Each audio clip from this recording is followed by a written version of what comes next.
मुलीवर अत्याचार होऊन तिला अशा घाणेरड्या पद्धतीने फक्त आणि फक्त तिच्या वडिलांवरची झालेल्या भांडणाच्या निमित्ताने केलेल्या अत्याचारासंदर्भात आज मला थोडंसं बोलायचं आहे.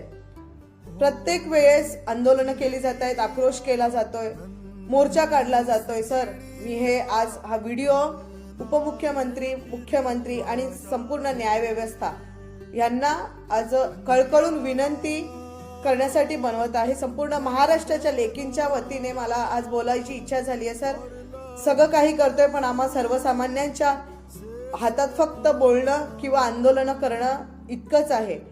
आणि सगळं काही करत असताना सुद्धा प्रत्येक 1 ते 1.5 महिन्यानंतर कुठेतरी डॉक्टरीच्या संदर्भात किंवा अशा 3 वर्षाच्या मुलीच्या किंवा काही अशा असंख्य आहेत ज्या दिसत नाहीयेत, पडद्यामागे अशा घटना घडतायत.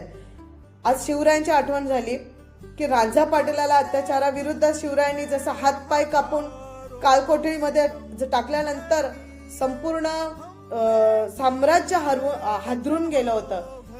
आज अशा शिक्षेची संपूर्ण महाराष्ट्र आणि आमच्यासारख्या सगळ्या महिला सर खूप अपेक्षेने वाट बघत आहोत. लोकशाहीमध्ये कितपत शक्य आहे माहिती नाही, पण आमच्या सारख्या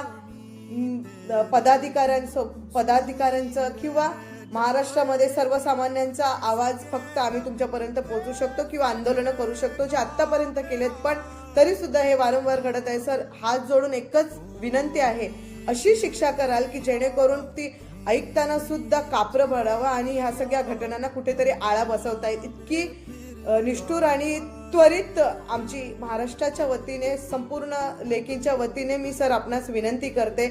कारण खूप झाली, मोर्चे काढले, आंदोलनं केली. सर, आत्ता थांबवणं गरजेचं आहे. सर, लोकशाहीच्या माध्यमातून, या व्हिडिओच्या माध्यमातून आपणास विनंती करते, तुमच्या हातात न्याय व्यवस्था आहे.